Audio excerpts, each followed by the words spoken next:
Timur sudah sejak awal ya? Sudah dari development. Dari development memang kami mencari cerita tragedi seperti apa, orang-orang terpinggirkan seperti apa. Nah itu akhirnya ngolahnya dari sana tuh udah justru malah ya kita harus nyari yang ini nih, siapa yang bisa beranin orang-orang ini.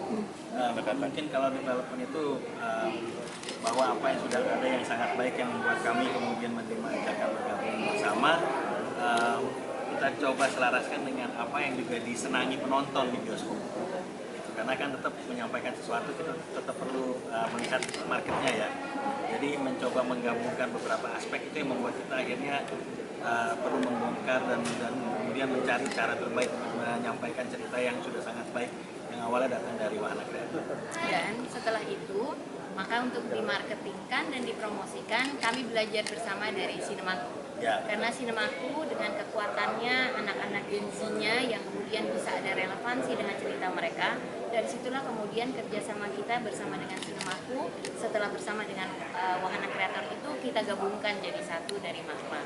Harapannya adalah bahwa pada saat dari mulai development sampai dengan filmnya selesai dan ketika mau ditayangkan, kita semua ini berkolaborasi karena dengan masing-masing kekuatannya lewat film Tubal Darah inilah ini merupakan sebuah kesempatan yang luar biasa untuk kita semua bisa excel dengan keahlian masing-masing yang kemudian kita gabungkan jadi satu ya Bu ya. Kalau kayak di kartun tuh ada power gitu kan. Nah ini gabungan semuanya akhirnya punya yang ajaib gitu. Nantinya pada saat nonton itu akan menjadi beda banget deh. Kalau dibilang horor beda ya beda gitu loh. Di situ makanya itu kita tertarik untuk gabung. Makanya tuh kalau dibilang Sinemaku gimana gabung, kita ngelamar gitu. Berkali-kali bilang kita ngelamar gitu.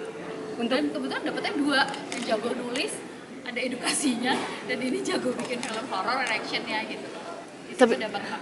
Cerita ya kisahnya kisah urban gitu, ceritanya Kontrol Metropolitan betul sekali dan Jakarta gitu, dan ya kita mencari siapa saja sih yang ada dalam posisi terpinggirkan di Jakarta gitu. Itu yang kita bongkar tuh waktu itu gitu. Kita cari bener-bener ada di sudut-sudut mana saja gitu ketika cerita ini kita kembangkan. Syuting di Jakarta, Jakarta di sekitarnya ada daerah namanya kampung apa sih? Kampung Banda Di dekat Ancol. Sampai ke Ya, terus sampai ada di Puncak juga. jadi Jabodetabek.